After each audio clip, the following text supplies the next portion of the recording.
futur.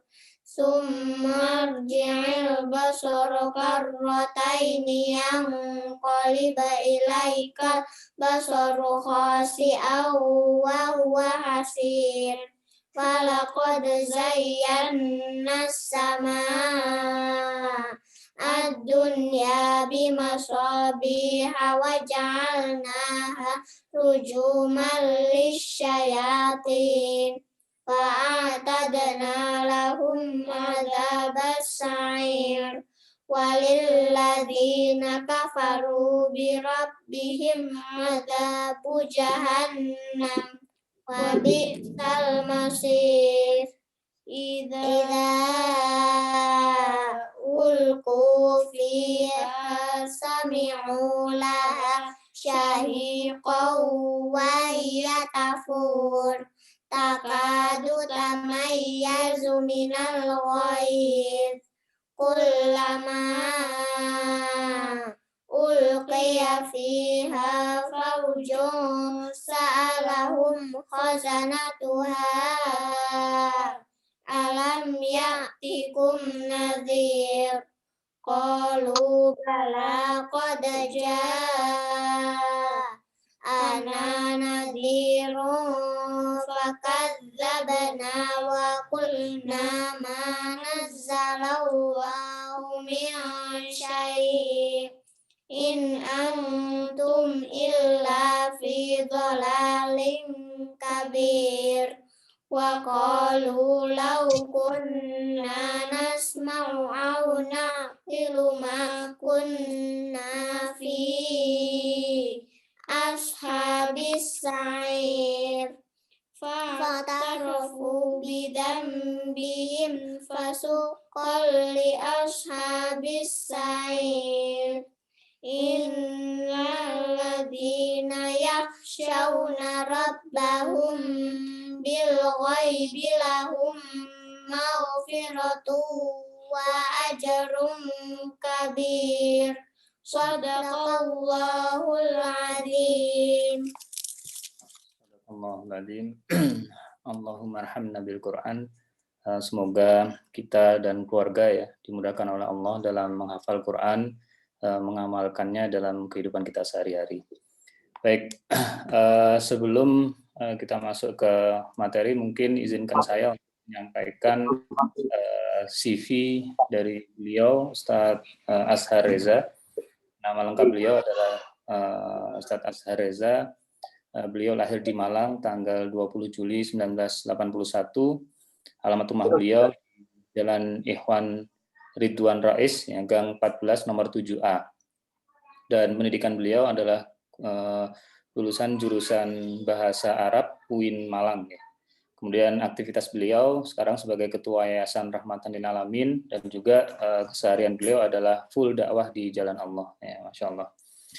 Baik, tanpa berpanjang lebar lagi, mungkin langsung saja kepada beliau Ustadz Azhar Reza untuk menyampaikan materi dengan tema 7 nasihat Nabi. Kepada Ustadz Azhar Reza dipersilakan. Tafadhol Ustadz. Baik, mohon izin sekarang jam 15.57, insyaallah nanti kita berakhir sampai sepakati. Ya, sekitar 45 atau 50 menit nih Ustaz. Baik, insyaallah 50 menit. Saya tema. Bismillah. Bismillahirrahmanirrahim. Assalamualaikum warahmatullahi wabarakatuh.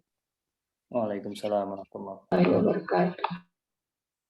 Alhamdulillahi rabbil alamin. Allahumma bika amsayna wa bika asbahna wa bika nahya wa bika namutu wa ilaikan nusyur. Asbahna wa asbahal amsayna wa amsal mulku lillah walhamdulillah la ilaha illallah wahdahu la syarikalah lahul mulku wa lahul hamdu wa huwa ala kulli syai'in qadir. Allahumma inna nas'aluka khaira ma fi hadhihi al-lailati wa khaira ma ba'daha wa na'udzu bika min syarri ma fi hadhihi al-lailati wa syarri ma ba'daha.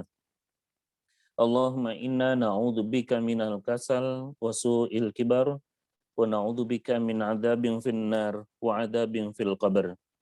Amsayna 'ala fitratil Islam wa 'ala kalimatil ikhlas wa dini nabiyina Muhammad sallallahu alaihi wasallam wa millati abina Ibrahim hanifan muslima wa ma kana minal musyrikin. Allahumma anta rabbi la ilaha illa anta khalaqtani wa ana abduka wa ana ala ahdika wa wa'dika mastata'tu a'udzu bika min syarri ma sana'tu abu'u laka bi ni'matika alayya wa abu'u bi dzambi faghfirli fa innahu la yaghfiru dzunuba illa anta. Allahumma anta rabbi la ilaha illa anta khalaqtani wa ana abduka wa ana ala ahdika wa wa'dika mastata'tu a'udzu bika min syarri ma sana'tu abu'u laka bi ni'matika alayya wa abu'u bi dzambi faghfirli fa innahu la yaghfiru dzunuba illa anta. Allahumma salli ala Muhammad wa ala alihi wa ashabihi ajma'in, amma ba'd. Bapak Ibu jemaah sekalian, Masya Allah sebagaimana tadi disampaikan terkait dengan kajian pada kesempatan kali ini, yaitu tentang 7 nasihat Nabi. Saya mohon maaf berusaha memasukkan bagaimana supaya materi ini ke dalam HP agaknya mengalami kesulitan karena masalah SDM dan juga peralatan, sehingga kami harus nyuting secara live, jadi kalau kurang nyaman mohon dimaafkan, tapi insya Allah materi tersampaikan. Baik, berikut kita akan nyampaikan ya 7 nasihat Nabi. Kami ingin menyampaikan sebuah perkataan para ulama, yaitu an-nasu madamu bi khair maka yuhibbuna nusha. Manusia senantiasa dalam kebaikan selama dia mau diberi nasihat. Insyaallah ya, sebelum kita masuk tema tentang nasihat Nabi. Jadi gampangannya gini, orang itu potensinya baik, potensi menjadi baik itu tinggi kalau dia masih mau menerima nasihat. Orang kalau nggak mau menerima masukan, nggak mau menerima nasihat, saya khawatir orang tersebut susah untuk menjadi orang baik.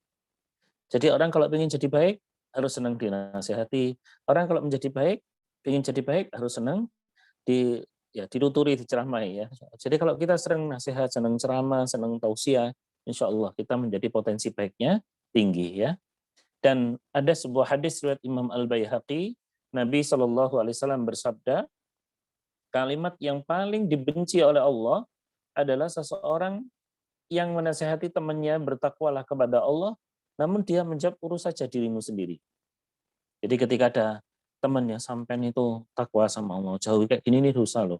Wis karep gua, terserah saya dong. Itu adalah kalimat yang dibenci oleh Allah Subhanahu wa taala. Allah nggak suka kalimat seperti itu. Jadi kadang kita menasihati teman ya, kamu itu gini ini nggak boleh, gini ini karena kamu ini dilarang, gini ini dosa. Terus orang itu selalu, udahlah urusan saya. Sampai terus kadang ada tulisannya di belakang mobilnya itu ya, surga dan nerakaku bukan urusanmu. Itu kalimat yang dibenci oleh Allah. Bapak Ibu perlu kami ingatkan, ketika ada orang mengingatkan kita kebaikan, insya Allah orang itu ngeman kita gitu loh. Allah itu sayang sama kita. Kalau ada orang berbuat jahat kita biarkan, berarti orang itu jarno, ngumbar kita, biarlah yang masuk neraka dia, yang dosa juga dia. Insya Allah kalau ada orang saling menasihati, berarti orang yang menasihati itu adalah orang yang masih sayang. Ya, maka ingat ya kalau ada nasihat, jangan sampai kita urus saja dirimu sendiri, urus. Gak usah ngurusi saya, Masya Allah. Itu kalimat yang dibenci oleh Allah Subhanahu wa Ta'ala. Bahkan dalam pepatah bahasa Arab, atau kalau dulu di pondok pesantren, ada tema judulnya Mahfudat, Sadiquka man abkaka, la man adhakaka. Temanmu itu adalah yang membuatmu menangis, bukan yang membuatmu tertawa. Jadi teman yang hakiki itu adalah teman yang membuat kamu sedih, buat kamu nangis, bukan tertawa. Bahkan khairul ashab may yadulluka 'alal khair.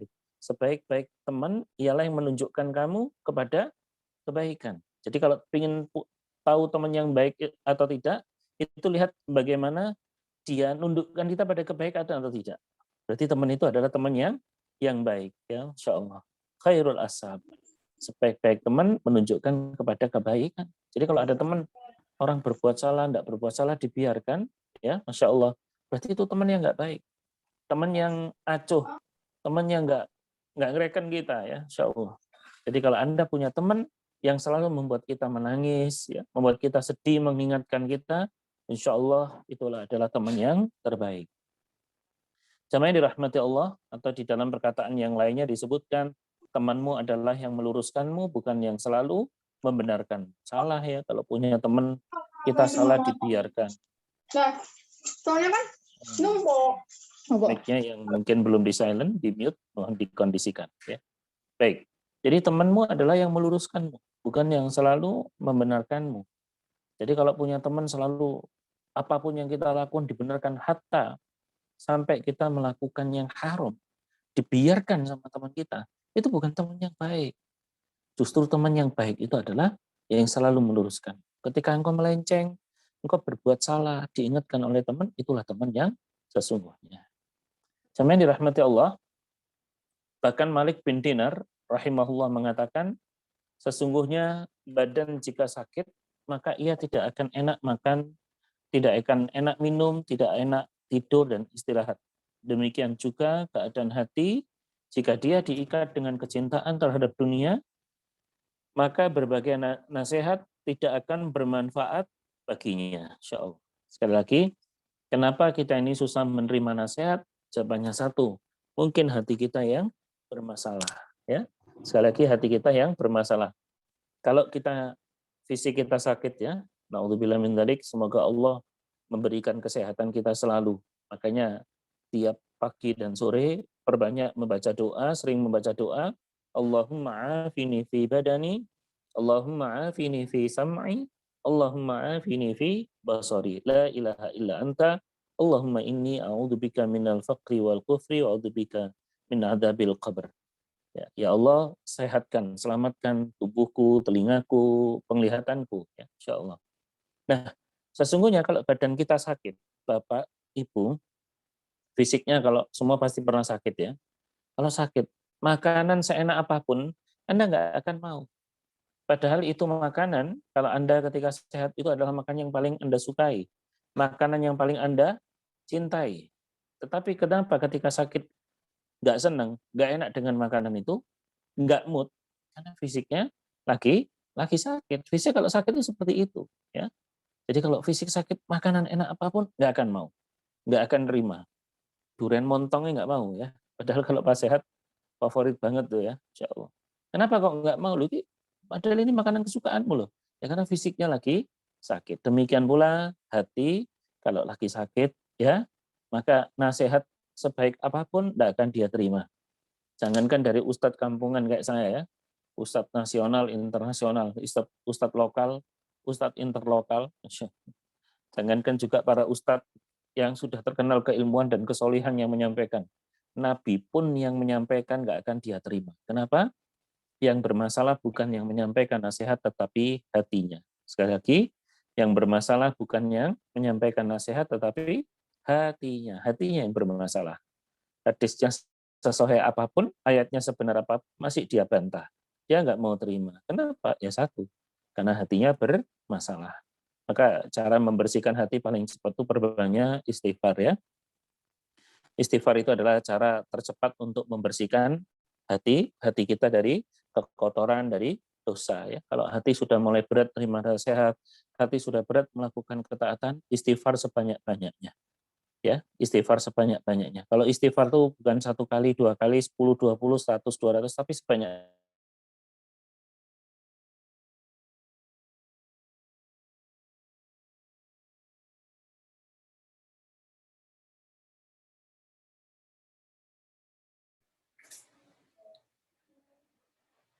Nampaknya Istighfar kepada. Sudah? ya sudah. Aman? Baik. Ya, aman. Perbanyak istighfar kepada Allah Subhanahu wa taala. Karena kalau kita ketika istighfar sebanyak-banyak ini penting ya. Bapak Ibu jamaah yang dirahmati Allah, perbanyak zikir, perbanyak istighfar kepada Allah. Biasakan lisan mengucap yang baik. Karena kalau kita sudah biasa mengucap yang baik, yang buruk akan menghindar. Lisan kalau biasa ngucap yang baik, susah ngucap kalimat yang buruk. Lisan kalau biasa ngucap yang baik, dia akan susah berkata kalimat-kalimat yang kotor dan keji. Kenapa? Karena dia sudah terbiasa mengatakan kalimat-kalimat thayyibah. Tetapi ingat, orang kalau biasa omong kotor, orang kalau biasa memaki, dia susah mengucapkan kalimat thayyibah. Kenapa? Karena kebaikan dan keburukan tidak akan bisa menyatu selamanya. Orang kalau sudah sering mengatakan yang buruk, dia susah mengatakan yang baik. Sebaliknya, orang kalau suka mengucapkan yang baik, dia akan asing dengan kalimat yang buruk. Orang kalau suka berzina, Allah akan mencabut nikmat dengan pasangannya, yaitu dengan hubungan dengan istrinya. Orang kalau suka makan yang haram, makan makanan yang diharamkan oleh Allah, Allah akan cabut makanan yang halal. Ya, kalau dia biasa minum minuman keras, dia nggak nyaman minum teh dan kopi. Kenapa? Karena orang kalau sudah biasa menikmati yang haram, Allah akan cabut kenikmatannya yang halal. Baik, jemaah yang dirahmati Allah, ya, kita akan percepat. Suatu ketika ada seorang lelaki yang berkata kepada Hasan al-Basri, seorang ulama dari kalangan tabi'in, "Wahai Abu Sa'di, aku mengadu kepadamu tentang kerasnya hatiku." Maka beliau menjawab, "Lembutkan hatimu dengan berzikir kepada Allah." Ya, zikir itu benar-benar melembutkan hati. Zikir itu yang banyak, ya. Kenapa? Karena nanti akan suatu tiba. Ingat-ingat ya ucapan kami ya. Perbanyak zikir kepada Allah. Kenapa? Karena nanti akan datang suatu waktu, suatu masa di mana Anda tidak akan bisa mengontrol lisan Anda, tetapi kebiasaan Anda yang akan mengontrol Anda, insya Allah. Anda pernah terjatuh, kaget gitu ya, apa yang Anda ucapkan pertama kali, itulah dari kebiasaan Anda. Kesandung itu kalau biasa istighfar ya istighfar keluarnya. Itu bukan lisan yang mengucapkan, tapi kontrol dia, kebiasaan dia yang mengucapkannya. Pernah Bapak Ibu saksikan orang sedang dioperasi ya, di rumah sakit, lagi di bios atau di sakit ya, dia teriak-teriak. Apa yang dia teriakkan? Ada yang teriak-teriak nama-nama temannya, pekerjaannya, dan lain sebagainya. Karena dia kebiasaan seperti itu.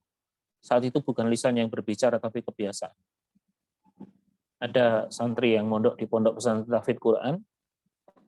Dia lagi menghafalkan sebuah surat. Bapak Ibu tahu apa yang ketika dia tidur, kan kalau hafalan Quran itu dulu anak saya di pondok tahfidz itu gitu ya. Kalau menghafal Quran pagi, siang, sore selalu baca Quran terus, menghafal terus.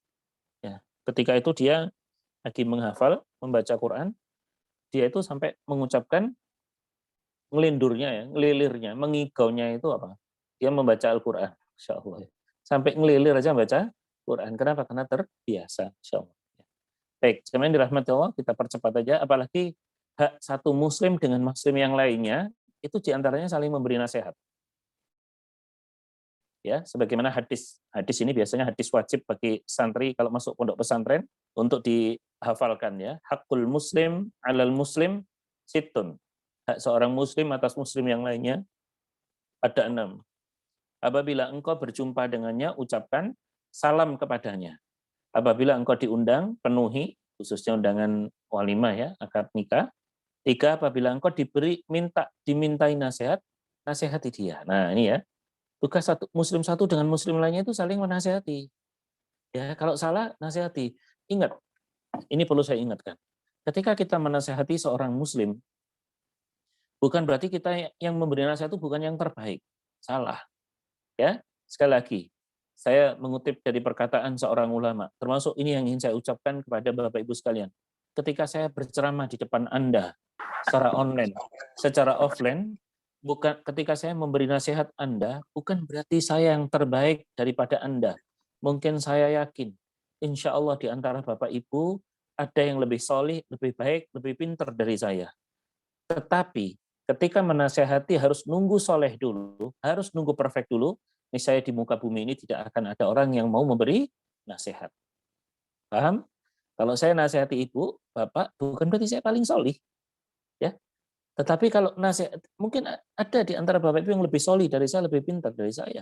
Tetapi kalau menasihati seseorang harus solih dulu, harus perfect dulu, demi Allah saya katakan, nggak akan ada manusia yang mau memberi nasihat. Nggak akan ada. Ya, Ustadz disuruh ceramah, Ustadz nanti ceramah di sini. Aduh maaf, saya ini masih banyak dosa. Saya masih jarang tahajud. Saya masih sering zolim sama keluarga. Saya yang gini, alasannya banyak semua. Makanya yang berceramah itu bukan berarti mereka paling solih. Ya. Insya Allah. Baik. Yang keempat, kalau bersin didoakan. 5, kalau sakit dicenguk. Dan yang keenam, kalau meninggal dunia diiringi jenazahnya. Jadi hak muslim satu dengan yang lainnya itu diantaranya adalah saling memberi nasihat. Ya. Baik, jemaah yang dirahmati Allah. Juga firman Allah yang sangat populer itu ya. Wal asri innal insana lafi khusr. Demi masa sesungguhnya manusia itu dalam kerugian. Manusia itu rugi semua. Kecuali siapa? 3. Orang beriman, beramal soleh, dan saling menasihati dalam kebenaran dan berpesan dengan kesabaran. Walhamdulillah, pada sore hari ini kita kan saling menasihati dalam kebaikan kan? Insya Allah kita nggak termasuk orang yang merugi. Baik, ini dia 7 nasihat Nabi Shallallahu Alaihi Wasallam.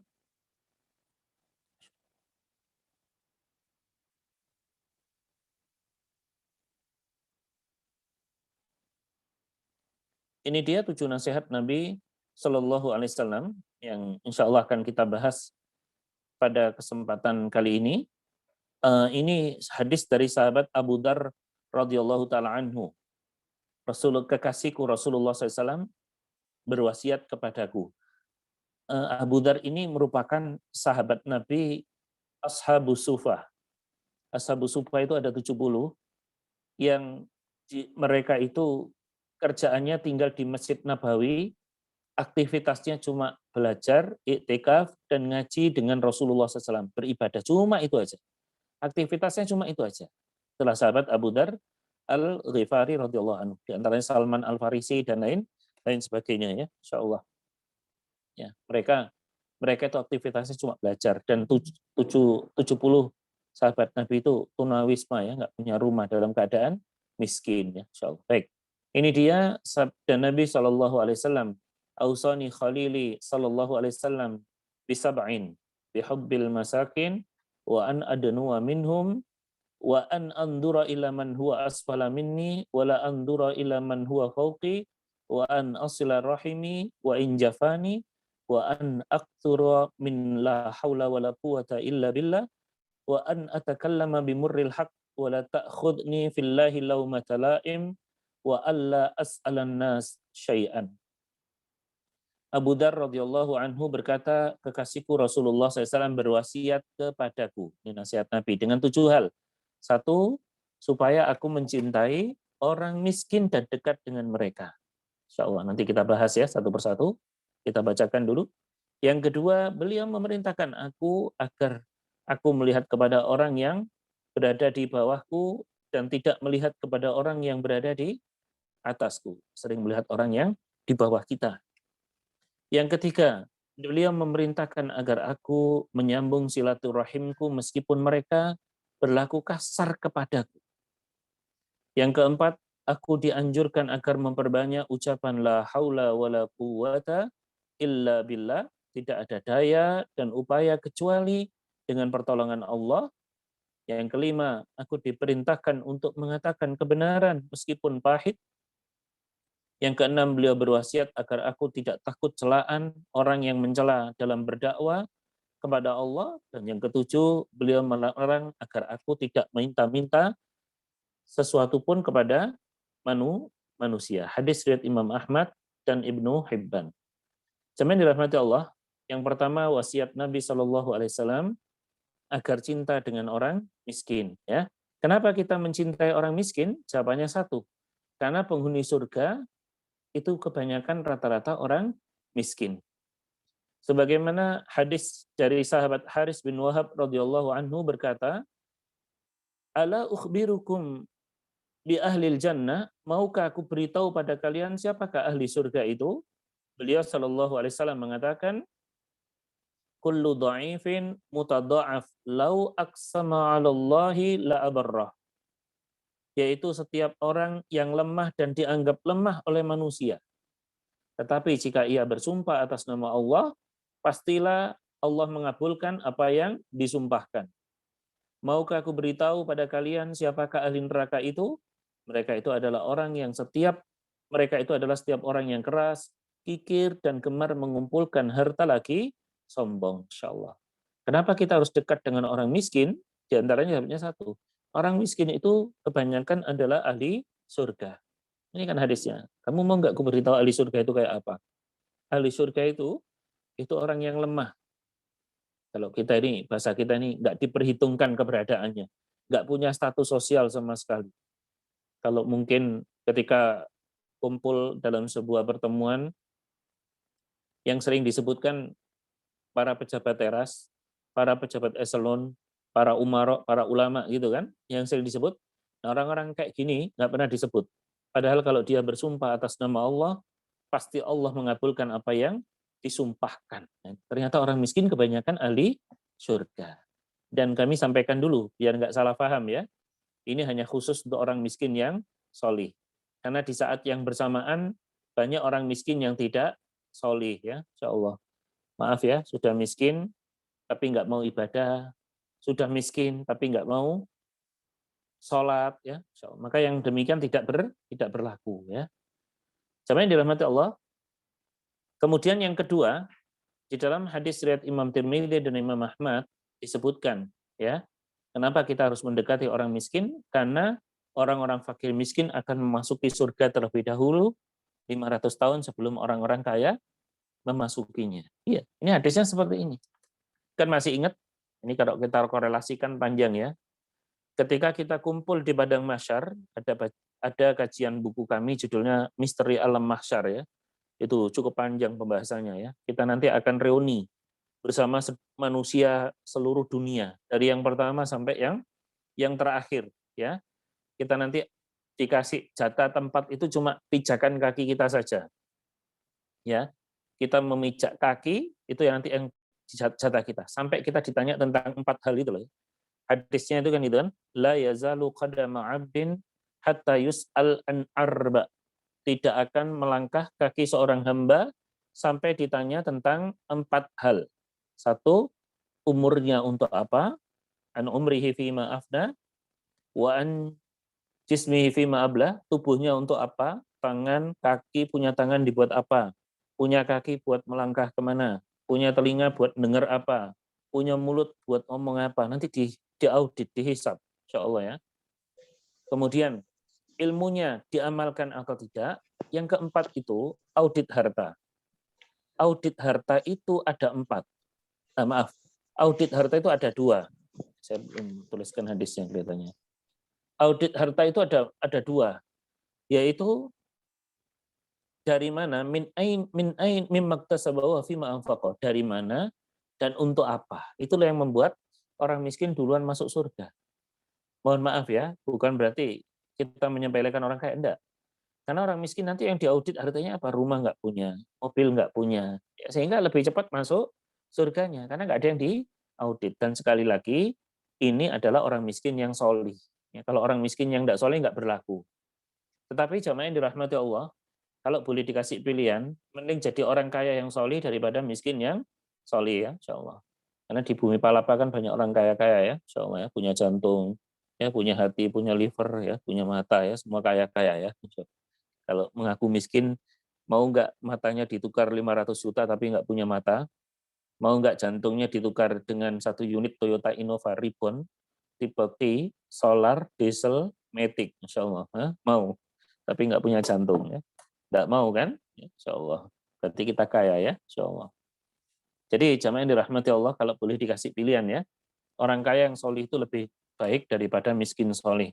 Kalau ada orang miskin solih, kesolihannya hanya untuk dirinya sendiri. Tapi kalau ada orang kaya solih, solihnya itu, kesolihannya itu nyiprat kepada yang lainnya. Orang lain itu merasakan manfaat daripada kesolihannya. Kalau orang kaya solih, jadi apa? Jadi pondok pesantren, jadi masjid, bantu orang, dan lain sebagainya. Ya. Baik, jemaah yang dirahmati Allah, kembali ya. Jadi kita disuruh mendekati dengan orang miskin. Kalau Anda, makanya ini ya, kalau Anda ingin kaya, ya sering kumpul dengan orang miskin. Ya. Saya mohon maaf, saya kerasan di rumah saya daerah kampung sini Tanjung, karena kadang merasa kaya sendiri ya. Banyak orang yang butuh, banyak orang ke rumah kadang pinjam beras ya, utang uang 20.000, Masya Allah. Berarti kaya sendiri. Mungkin kalau saya tinggal di perumahan yang kaya-kaya, saya miskin sendiri. Masya Allah ya. Dan Nabi SAW itu pernah doa ya, di antara doa Nabi ini nih. Wa tarkal munkarat wa hubbal masakini. Allahumma inni as'aluka fi'lal khairat wa tarkal munkarat wa hubbal masakin. Ya Allah, aku memohon kepadamu agar bisa melakukan perbuatan yang baik, meninggalkan perbuatan mungkar dan mencintai orang miskin. Masya Allah. Beliau cinta dengan orang miskin. Bahkan beliau itu ya, teman rahmati Allah, beliau itu juga hidupnya juga dalam keadaan miskin. Pernah beliau berdoa, Allahumma ahyini miskinan wa amitni miskinan Wahsyurni fi zumratil masakin. Ya Allah, hidupkan aku dalam keadaan miskin dan matikan aku dalam keadaan miskin. Dan kumpulkan aku pada hari kiamat dengan orang-orang yang miskin. Ya, Masya Allah. Nabi itu, miskinnya Nabi itu pilihan. Jadi gini, kalau ditanya, yang lebih tepat ya, itu dalam bedah buku yang ditulis oleh Syafi'i Antonia, kalau nggak salah, The Super Leader, Super Manager. Jadi Nabi SAW itu kaya atau miskin? Jawabannya simpel. Beliau pernah mengalami 2 episode kehidupan. Beliau pernah kaya, beliau pernah miskin. Ya, beliau pernah kaya, beliau pernah miskin. Beliau pernah kaya, yaitu sebelum diangkat menjadi Rasul. Dan beliau miskin ketika setelah diangkat jadi Rasul. Imam Syafi'i rahimahullah, beliau mengatakan gini, Imam Syafi'i mengatakan, miskin itu ada 2. Ada miskin pilihan, ada miskin karena terpaksa. Miskin pilihan tuh gini, ya, miskin pilihan itu dia sebetulnya bisa kaya, tapi dia milih miskin. Seperti Nabi kan, Nabi sama malaikat Jibril ditawari apa? Untuk dirubah gunung Uhud dengan emas. Nabi mau? Enggak mau. Kenapa? Nabi milih miskin. Ya, itu miskin pilihan tuh lebih utama. Nabi itu bisa kaya, tapi beliau milih miskin. Ya, karena disebutkan oleh para mu'arrikh, kalau Nabi nanti kaya raya berlimpah harta ketika diangkat jadi Rasul, dia sibuk dengan kekayaannya. Dia nggak sibuk dengan dakwahnya. Ya, insya Allah. Jadi kayanya Nabi itu sebelum diangkat jadi Nabi, jadi Rasul. Ya, beliau kaya sampai melamar Khadijah dengan mahar 20 ekor onta muda, 12,5 uqyah emas, 12,5 gram emas. Bayangkan 12,5 gram. 1 gramnya berapa? Itu berapa miliar itu loh. Itu maharnya loh ya. Masya Allah. Nggak seperti mahalnya orang-orang anak-anak sekarang ya. Maharnya seperangkat alat sholat ya, bukan sulap ya. Insya Allah. Berarti Nabi pernah mengalami episode kekayaan. Miskinnya Nabi itu pilihan. Sampai Anda pernah mendengar hadis Nabi kan, ganjal perutnya dengan batu. Beliau pernah di rumah beliau tidak ada yang dimakan sama sekali. Nggak ada asap yang menyala. Masya Allah. Itu kan berarti beliau miskin ya. Allah. Jamaah yang dirahmati Allah, itu yang poin pertama. Ya, 7 dari 7 nasihat Nabi. Sekarang kita masuk poin yang kedua. Beliau memerintahkan aku agar melihat orang yang berada di bawahku bukan kepada orang yang berada di atasku, Masya Allah. Sering-sering Bapak Ibu untuk melihat orang yang berada di bawah kita. Ya, sering-sering. Supaya apa? Supaya Anda bersyukur. Nabi SAW itu ada sebuah hadis ya, yang kurang lebih maknanya seorang mukmin hendaknya tidak melihat orang yang berada di atasnya dalam masalah dunia, karena akan membuat capek, mengecilkan nikmat Allah dan tidak mensyukurinya. Jadi gini ya, kalau urusan dunia, Anda sering melihat ke bawah. Ya, kalau urusan akhirat, lihat ke atas. Paham? Jangan dibalik ya. Jangan dibalik. Urusan akhirat, lihat ke bawah, urusan dunia, lihat ke atas. Salah. Contoh gini, Anda bisa masuk neraka. Misalnya orang sholat sudah 4 kali ya sholatnya. Terus ngomong, Ustadz, saya mending Ustadz sholatnya 4 kali. Teman saya loh, Ustadz baru 2 kali sholatnya. Lah kamu mau niru gitu. Ustadz saya mending Ustadz sholatnya apa? Saya mending Ustadz sodakonya 100.000 sebulan. Teman saya 50.000 sebulan. Anda mau niru? Akhirat itu lihat yang ke atas, ya. Bandingkan dengan yang di atas. Malu ada anak SD sudah hafal juz 30, juz 29, juz 30. Malu ya Allah. Hafalan kita masih 3 surat terakhir di dalam Al-Qur'an ya. Kulhu, Al-Falaq sama An-Nas. Hadisnya masih 1 saja. Innamal a'malu bin niat. Nah, bandingkan dengan orang yang lebih hebat dari kita urusan akhirat. Kalau dunia, lihat orang yang di bawah Anda supaya bersyukur. Ya, Anda kalau naik mobil, lihat yang naik motor. Anda kalau naik motor, lihat yang naik sepeda pancal. Ya, Anda yang naik sepeda pancal, lihat yang jalan kaki. Anda kalau lihat yang jalan kaki, Anda kalau lagi jalan, lihat yang nggak bisa jalan. Oh, kan akhirnya bersyukur. Ya, naik motor, lihat yang naik sepeda. Cuman sepedanya sekarang lebih mahal. Ya, sepeda pancal bisa 60 juta. Sepeda motornya 10 juta, Speed 15 juta, sepeda pancalnya 60 juta ya. Walhamdulillah. Jamaah dirahmati Allah, ya. Ingat jika kita susah, ada yang lebih susah dari kita. Jika kita miskin, ada yang lebih miskin daripada kita, maka bersyukurilah apa yang kita ada. Jadi enak. Jadi Anda supaya nggak sedih. Saya dulu pernah saya khutbahkan di Masjid Ulun Nuha ya, dengan tema berbahagialah bersama ahlul musibah. Kalau Anda sakit, bukan Anda yang sakit saja. Kalau Anda cerai, bukan Anda yang cerai saja. Kalau Anda diuji nggak punya keturunan, bukan Anda saja nggak punya keturunan. Jadi rata kan. Jadi apa? Anda nggak sendiri gitu loh. Kalau Allah menguji Anda nggak sendiri. Itu yang membuat kita semangat menghadapi hidup ini. Andai kata ujian itu hanya diberikan oleh Allah kepada kita sendiri, kita mungkin bisa bunuh diri, kita bisa stres. Tapi ujian itu pada orang lain juga. Ingatlah ya, ujian itu bukan bertanda Allah nggak senang sama kita. Oh nanti panjang ya kalau saya terangkan ya. Bahkan tanda cinta Allah pada hambanya itu apa? Ujian. Sebagaimana sabda Nabi SAW, Innallaha idha ahabba qawman ibtalahum. Faman radhiya falahu ridha. Wa man sakhita falahu sukh.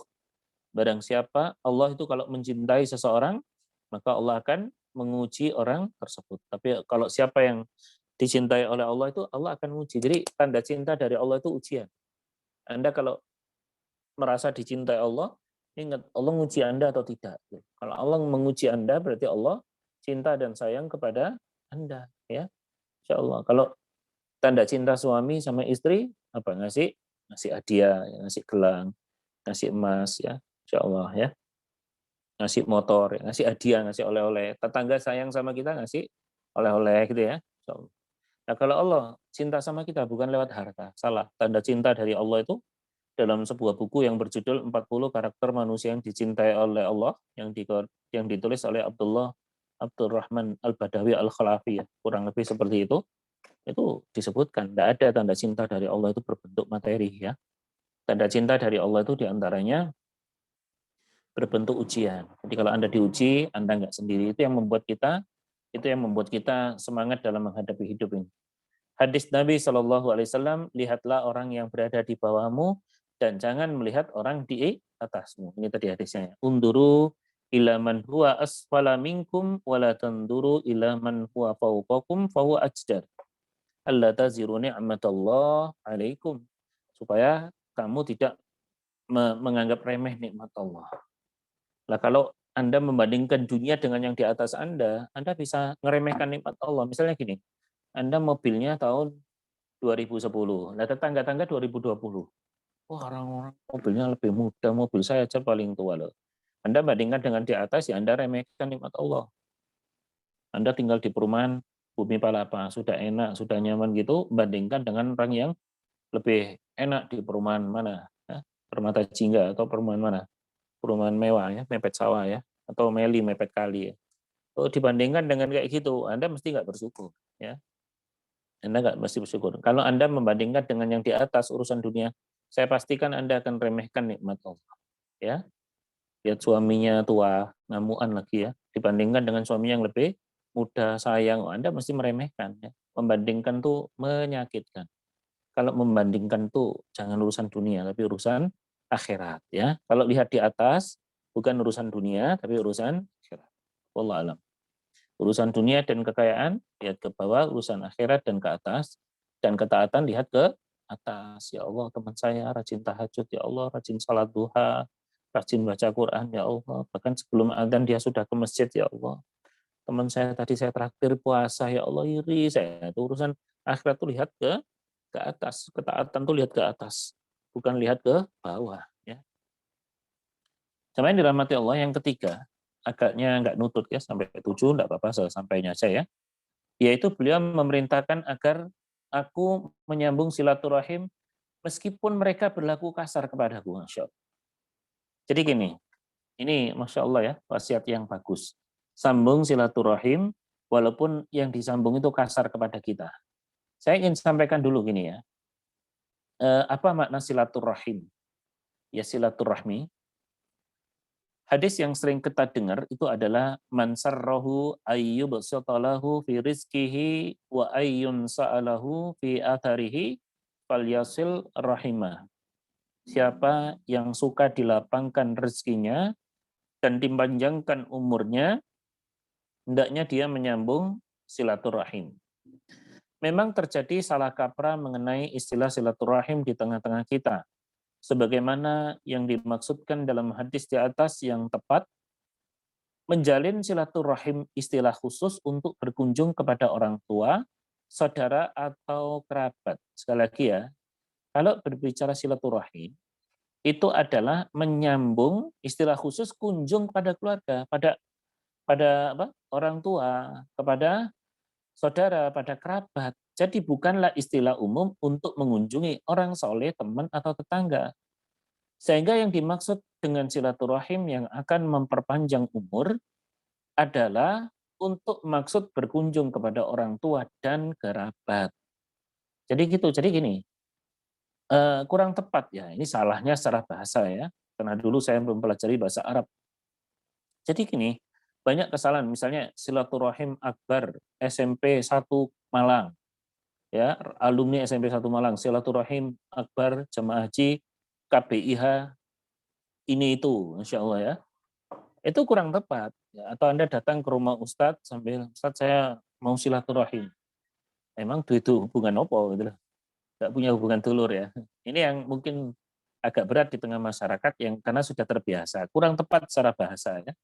Ibnu Hajar di dalam kitab Fathul Bari, beliau menerangkan ya, silaturahim yang dimaksud untuk kerabat yaitu orang yang punya hubungan nasab, baik yang mewarisi atau tidak. Begitu pula yang mahram atau tidak, yang boleh kita nikahi atau tidak. Jadi gini aja gampangnya, silaturahim itu bukan untuk teman. Jadi kalau Anda ke rumah teman, itu bukan silaturahim, ya itu ya mungkin berkunjung kalau bahasa agamanya itu berziarah atau ukhuwah. Ya.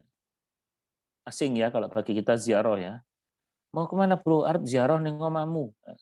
Dikira ngelayat ya, dikira mati ya. Jadi silaturahim itu untuk kerabat dan silaturahim yang paling bagus itu kepada siapa? Kepada orang tua. Ya, pada orang tua baru pada teman. Itu baru silaturahim yang mendapat ini panjang umur, lapang rizki itu loh. Jadi bukan silaturahim sembarangan. Anda ke rumah saya bukan silaturahim, mungkin Anda sowan, ya, medayo, mertamu, berkunjung, ya, mempererat tali persaudaraan gitu aja, ya. Jadi itu ya, insya Allah. Jadi disuruh Nabi ya, jadi wasiat Nabi ya, beliau memerintahkan aku agar menyambung silaturahim meskipun mereka berlaku kasar kepadaku. Baik, silaturahim itu ada 3 tingkatan. Kami bacakan hadisnya dulu. Abdullah bin Amr berkata bahwa Rasulullah Shallallahu Alaihi Wasallam bersabda, "Laisal wasil bil mukafi, walakinnal wasil alladhi idza qata'at rahimah wasalaha." Orang yang menyambung silaturahim bukan orang yang membalas kebaikan seseorang dengan kebaikan semisal. Akan tetapi, seorang yang menyambung silaturahim adalah orang yang berusaha kembali menyambung silaturahmi setelah sebelumnya diputus oleh pihak lain. Bisa difahami. Jadi gini ya, silaturahim yang benar, silaturahim dari hadis ini ada 3. 1, al-wasil. Al-wasil itu nyambung. Nyambung, jadi gini, ya Allah kok sudah lama ya, saudara saya, teman saya, kakak saya bukan teman ya, kakak saya, ya Allah, Pak Deku, ya Allah, ponaanku, itu kan silaturahim ya, ponaan, misanan, sepupu, 2 pupu ya, insya Allah ya, paman, bibi, baik dari pihak ayah ataupun pihak ibu ya, itu kan kerabat kan, ada di antara mereka yang sudah lama nggak kunjung sama kita. Dulu saya mantu dia nggak datang, hari raya tahun kemarin juga nggak kesini, saya sudah ke sana 3 kali hari raya berturut-turut tapi dia nggak kesini juga, ya Allah kenapa ini, wis tak sambung, wis tak kesana ya Allah, padahal orang itu mutus loh tapi Anda nyambung, itu luar biasa, itu namanya al-wasil, itu yang akan mendapat dipanjangkan umur oleh Allah dan dilapangkan rizkinya oleh Allah Subhanahu wa taala. Ya, rajin-rajin menyambung apa? Silaturahim. Ya, al-wasil. Coba Pak, Bapak Ibu, Anda cek ya, keluarga kerabat Anda yang sudah lama nggak ke rumah Anda itu siapa? Anda sudah berkali-kali ke rumahnya. Kok nggak ke sini? Anda sambung, al-wasil. Anda sebagai apa? Penyambung. Tak sambung tak kunjungi dia, ya Allah. Itu hasil bagus loh, itu pahalanya besar. Yang kedua ada al-mukafi. Al-mukafi itu 50-50 ya. Jadi gini, dulu saya mantu, dia datang, sekarang tahun ini dia mantu, saya datang. Nah, itu namanya al-mukafi, 50-50 seimbang ya. Dulu dia hari raya tahun 2019 ke rumah, 2020 gantian saya ke rumahnya, dia itu namanya al-mukafi. Ya, al-mukafi itu 50-50. Yang paling jelek tingkat yang ketiga, al-qati, memutus, ya, memutus, masya Allah.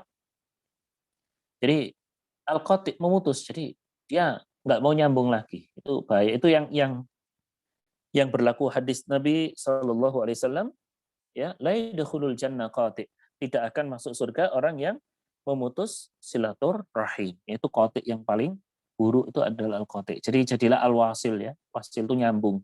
Yang paling bagus tuh coba cari kerabat yang sudah lama bertahun-tahun tidak Anda kunjungi, Anda datang, insya Allah Anda dapat pahala, ya. Anda datangi, Anda dayoi, Anda sambung, Anda oleh-olehi, Anda kasih hadiah, masya Allah. Itu adalah silaturahim yang luar biasa, ya. Bahkan Anda sodakoh, nah ini ya, hadisnya ini, as-sodakoh alal miskin, sodakoh wa ya'ala dirrahmi tintani, sodakotun wasilatun. Sodakoh kepada orang miskin adalah satu sedekah, dan pada kerabat dua kebaikan, yaitu sedekah dan silaturahim. Anda kalau mau sodakoh, mau infak, nggak usah cari masjid, nggak usah cari orang fakir, nggak usah cari yatim, cari kerabat Anda, itu aja. Pahalanya dua, pahala sodakoh dan pahala silaturahim. Cari kerabat Anda yang sudah lama nggak bayar SPP, untuk sekolah susah, Anda bayari itu. Itu lebih utama. Itu kalau di ayat Al-Quran banyak. Al-Baqarah ayat 177, Al-Baqarah 215. Ya. Banyak lah, pokoknya kalau di Al-Quran cukup banyak, ya. Kalau berbicara sodako, pasti setelah kepada siapa? Kepada orang tua, baru kerabat, baru orang miskin. Orang sekarang kalau sodako bingung nyari orang miskin dulu. Ya. Padahal yang paling utama adalah kepada kerabat. Ya, insya Allah. Dan hati-hati. Dan juga ini, sodako yang paling utama itu kepada siapa? Kepada kerabat yang punya permusuhan. Ya, siapa kerabat kita, famili kita yang ada permusuhan, Anda sodako itu justru pahalanya paling besar. Sebagaimana sabda Nabi SAW, afdalus sodako, as-sodakatu ala dirrahmi al-kasyih. Ya. Baik, jemaah yang dirahmati Allah Subhanahu Wa Taala, yang terakhir nih saya sampaikan hadis Nabi SAW. Ya. Nanti insya Allah karena waktunya sudah habis, saya bacakan hadis yang terakhir.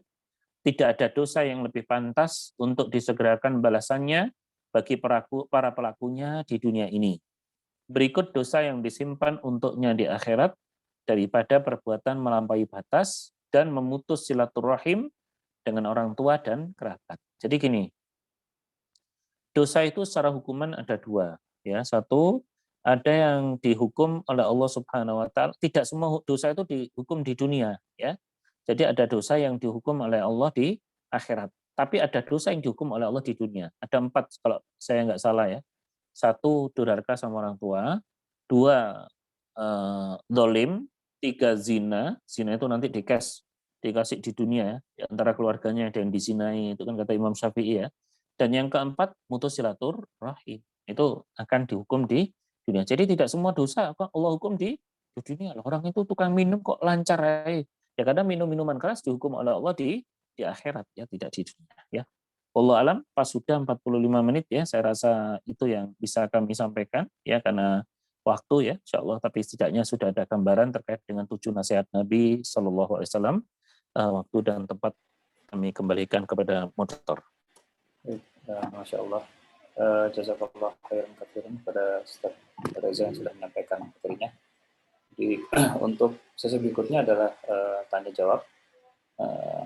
Ini kebetulan sudah ada di chat yang menanyakan, Ustaz, setelah Nabi Muhammad menjadi Nabi dan Rasul, beliau memilih menjadi orang miskin.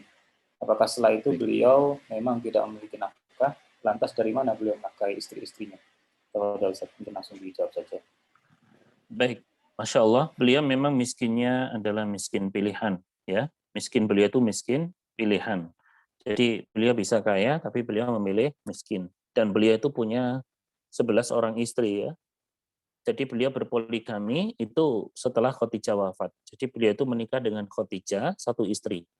Ya, dari istri Khadijah ini punya anak 6, ya. Abdullah, Qasim, Zainab, Fatimah, Ummu Kulthum, dan Ruqayyah. 6 orang. Nah, setelah Khadijah wafat, itu 25 tahun berumah tangga dengan Rasulullah SAW. Setelah Khadijah wafat, ya, beliau baru menikah dengan yang lainnya. Kurang lebih 1 tahun setelah Khadijah wafat, beliau sempat menduda. Jadi sejarahnya seperti itu. Baru dengan 11 istri yang lain. Nah, para ulama mu'arrikh menerangkan dari mana beliau menafkahi istri-istrinya. Jawabannya satu, dari harta rampasan perang di antaranya. Karena beliau kan berjihad. Orang berjihad itu dapat yang namanya ghanimah, ya. Misalnya ada peperangan ya, saya berangkat perang. Saya kan ninggalkan anak, saya ninggalkan istri. Nah, dari harta rampasan yang saya rampas dari musuh setelah peperangan, ya, berupa kuda, senjata, tameng, itu dijual, kemudian dibuat gaji untuk yang berperang. Dan Nabi SAW sering memimpin peperangan. Demikian dari kitab-kitab sejarah, kitab-kitab tarikh bahwa Nabi SAW itu beliau membiayai, memberi nafkah istri-istrinya itu dari harta rampasan perang, ya. Dan juga banyak pemberian dari para sahabat, tapi beliau nggak pernah minta, ya. Allah pernah dengar kan itu kan Nabi sampai gadaikan baju besinya itu kan, baju besi digadaikan kepada orang Yahudi. Saya kalau cerita ini Masya Allah ya, ngeri. Jadi beliau gadaikan baju besi untuk beli gandum untuk makan. Bahasa kita ini ya, gadekno HP 3 itu beras. Dan Anda tahu, istrinya Nabi, itu Aisyah kan? Aisyah itu anaknya siapa? Abu Bakar. Abu Bakar As-Siddiq itu kan kaya raya kan? Kenapa Nabi kok nggak minta kepada Aisyah, Aisyah jaluk bapakmu lak sugih ya, jaluk duit gimangan setahun. Tapi beliau tidak melakukan kan? So, supaya hati beliau itu full berharap kepada Allah. Itu jawaban. Wallahu a'lam bishawab. Mungkin ada pertanyaan yang lain. Ini ada lagi Ustaz, terkait 4 dosa yang dibayar di dunia. Apakah jika melakukan dosa tersebut, bagaimana cara tobatnya agar Allah tidak mengadab kita di dunia, di kubur atau di neraka? Masya Allah ya. 4 dosa yang dibayar cash di dunia tadi itu ya, ini saya ambil dari banyak hadis ya. 1, dolim ya, menzalimi orang. 2, mutus silaturahim. 3, durhaka sama orang tua. Dan yang keempat, berzina. Jadi gini, kalau Anda ingin tobat, Anda harus tahu dosa apa Anda, maka itu cara tobatnya. Misalnya gini, Ustaz saya dulu, ya Allah sering meninggalkan sholat. Ustaz saya waktu kerja, Anda kan berarti dosanya meninggalkan sholat. Cara tobatnya, perbanyak sholat. Ustaz dulu saya itu sering meninggalkan puasa. Berarti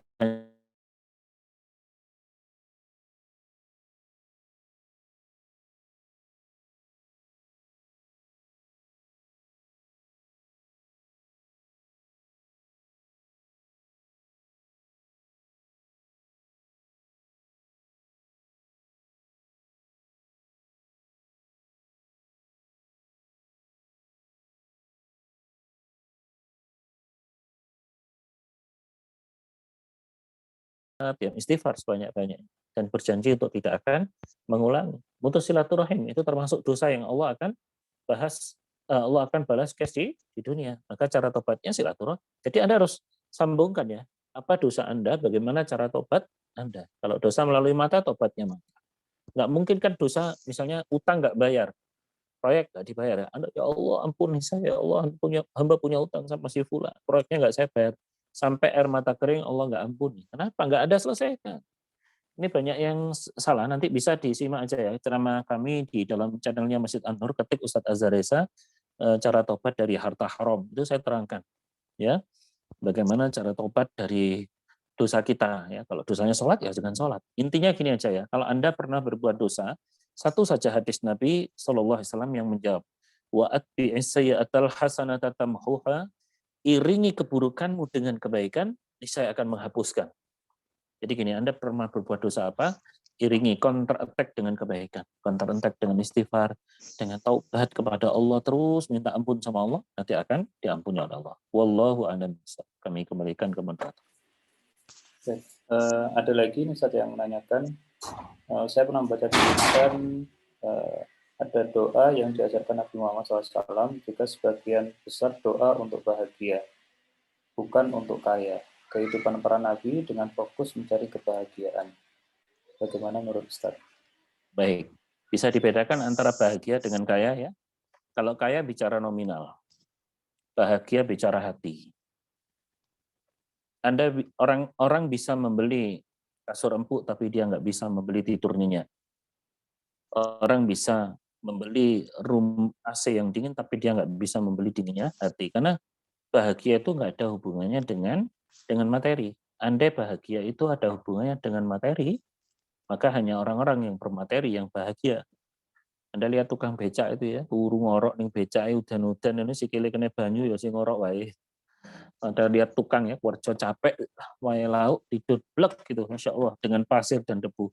Padahal dia secara materi nggak punya, karena memang kebahagiaan nggak ada hubungannya dengan materi. Bahagia itu hubungannya dengan hati. Dari mana? Siapa yang menurunkan bahagia? Allah terangkan. Huwallazi anzala sakinata fi qulubil mu'minin. Surat Al-Fatah kalau nggak salah 2 ya. Dialah Allah yang menurunkan kebahagiaan kepada hati orang beriman. Jadi kebahagiaan itu dari Allah. Salah kalau mencari kebahagiaan lewat jalan selain Allah Subhanahu wa taala, ya. Jadi tujuan hidup itu nyari bahagia, bukan nyari kaya. Rezeki itu sudah dijamin. Saya kalau sering ceramah itu gini ya. Rezeki itu sudah dijamin, surga neraka belum dijamin. Anda nggak usah takut dengan rezeki Anda karena sudah dijamin. Hewan aja dikasih rezeki, orang jahat aja dikasih rezeki berupa dunia. Tapi namanya surga neraka nggak dijamin. Ada ulama murtad, ada pelacur masuk surga itu yang kita takuti ya. Nah, karena gini, kekayaan itu sesuatu yang eksklusif. Nggak semua orang bisa kaya. Ya, Anda bisa buka di surat Asy-Syura surat 42 ya. Ayat surat ke-42, saya lupa ayatnya ya. Walau basatallahu rizqa li ibadihi labaghaw 'alal ard. Surat Asy-Syura ayat ke-27. Dan sekiranya Allah melapangkan rizki kepada hambanya, niscaya mereka melampaui batas. Ya, surat 42 juz 25 ayat 27. Ya, surat Asy-Syura, bermusyawarah artinya. Jadi kalau misalnya bahasanya ya, PKB suge, semua kaya, hancur dunia. Sunnatullah itu pasti ada yang kaya, ada yang miskin. Ada hadis juga yang berbunyi, ada seorang hambaku, ini aku takdirkan miskin, karena Allah tahu solehnya pas miskin. Dia minta kaya, enggak aku kasih kekayaan. Saya biarkan dalam keadaan miskin. Dan ada hambaku, solehnya itu pas kaya. Ya, dia minta miskin, ya Allah, hamba pengen miskin. Sama Allah malah digerontor dengan harta. Siapa? Abdurrahman bin Auf itu ya. Abdurrahman bin Auf. Sahabat Nabi yang tidak bisa miskin. Kalau kita kan susah kaya ya. Kalau Abdurrahman bin Auf sahabat Nabi yang tidak bisa miskin. Jadi suge terus ya. Itu Abdurrahman bin Auf ya. Wallahu a'lam bishawab. Ada pesan lagi Ustaz. Mohon tips Ustaz lapang dada agar bisa menyambung dengan saudara yang memutus. Masya Allah, gampang saja ya. Rabbi syrah li sadri.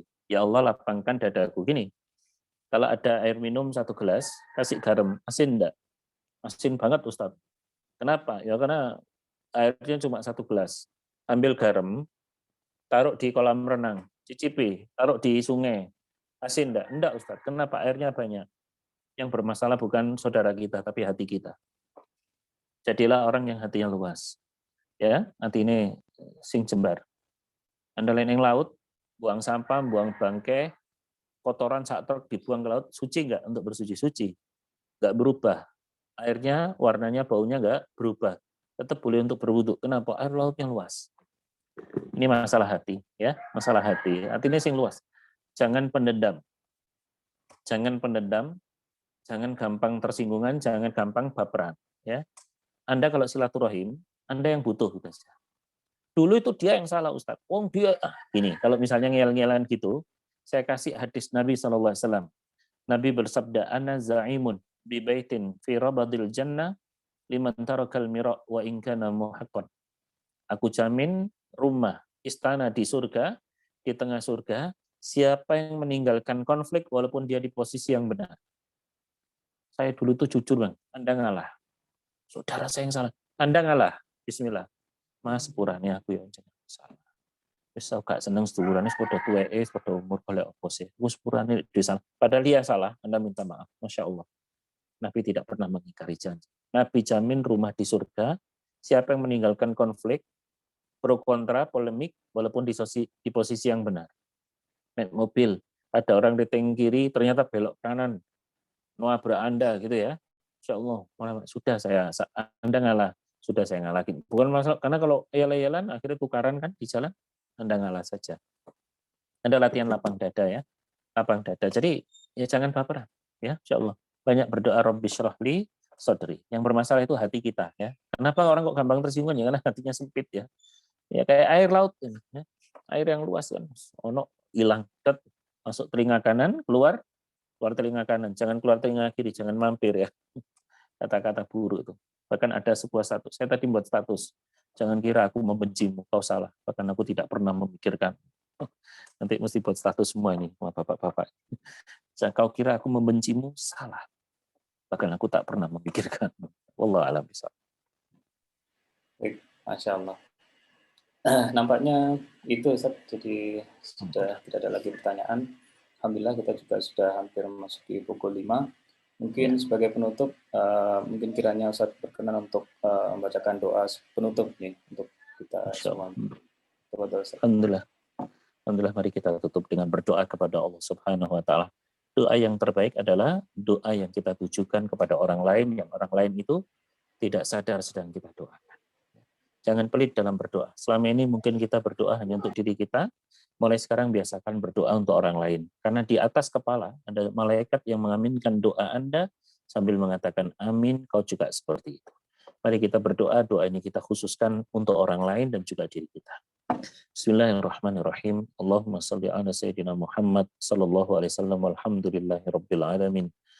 Duhai Allah yang Maha Pengasih lagi Maha Penyayang, ya Allah, ampunilah dosa-dosa kami, dosa kedua orang tua kami, dosa ibu bapak kami, ya Allah, dosa kakak dan adik kami, dosa paman dan bibi kami, dosa kaum muslimin dan muslimat, yang hidup ataupun yang telah meninggal, ya Allah. Ampunilah segala dosa mereka, ya Allah. Dosa kecil dan dosa besar, dosa yang disengaja ataupun tidak disengaja. Ya Rabb, berilah kecukupan di antara kami, ya Allah, yang hadir di kajian online ini ataupun yang tidak hadir di kajian ini, ya Allah. Andai di antara mereka ada yang kekurangan, sembuhkan kalau ada yang sakit di antara mereka ataupun di antara keluarganya ataupun kerabatnya. Ya Allah, kalau di antara kami dalam keadaan tertimpa musibah, berilah kesabaran dan ganti dengan yang lebih baik. Ya Allah, kalau di antara kami ada yang dalam keadaan sedih, maka bahagiakan, ya Allah. Kalau ada yang dalam keadaan susah, maka hiburlah, ya Allah. Ya Allah, ya Rabb, berilah kami umur yang berkah, ya Allah, yang bisa kami gunakan untuk berbakti kepadamu, mengabdi dan beribadah kepadamu. Ya Rabb, kami berdoa khususnya kepada kedua orang tua kami. Ampuni dosa-dosa mereka, ya Allah. Sayangi mereka, ya Allah, sebagaimana mereka menyayangi kami sewaktu kecil. Ya Rabb, ada orang tua kami telah kau panggil, ya Allah, di alam kuburmu. Lapangkan kuburnya, ya Allah, ringankan hisabnya, ya Allah. Jadikanlah doa-doa kami sebagai cahaya dan penerang bagi kedua orang tua kami, dan izinkan kami, ya Allah, bisa bertemu dan berjumpa dengan orang tua kami kelak di surgamu nanti, birahmatika ya arhamar rahimin. Rabbana atina fid dunya hasanah wa fil akhirati hasanah wa qina adzabannar wa qina adzabannar wa qina adzabannar wa sallallahu ala nabiyyina Muhammad sallallahu alaihi wasallam. Subhana rabbika rabbil izzati amma yasifun. Wassalamun alal mursalin walhamdulillahi rabbil alamin. Amin ya rabbal alamin. Demikian doa yang kita panjatkan. Insya Allah kita yakin doa ini pasti dikabulkan oleh Allah Subhanahu wa taala. Demikian, mohon maaf atas tutur kata yang kurang berkenan. Hadanallahu wa iyyakum ajmain. Assalamualaikum warahmatullahi wabarakatuh. Waalaikumsalam warahmatullahi wabarakatuh. Jazakumullah khairan katsiran kepada Ustadz dan juga Bapak Ibu sekalian yang telah hadir pada kajian kali ini. Alhamdulillah, semoga kita bisa banyak mengambil manfaat dari kajian kita pada sore hari ini. Dan marilah kita tutup ya acara kajian kita pada sore hari ini dengan bacaan hamdalah dan doa kafaratul majelis. Alhamdulillah. Subhanakallahumma wa bihamdika asyhadu an la ilaha illa anta astaghfiruka wa atubu ilaik. Saya selaku moderator dan bawa acara, mohon maaf apabila ada kesalahan. Saya akhiri. Assalamualaikum warahmatullahi wabarakatuh. Waalaikumsalam warahmatullahi wabarakatuh.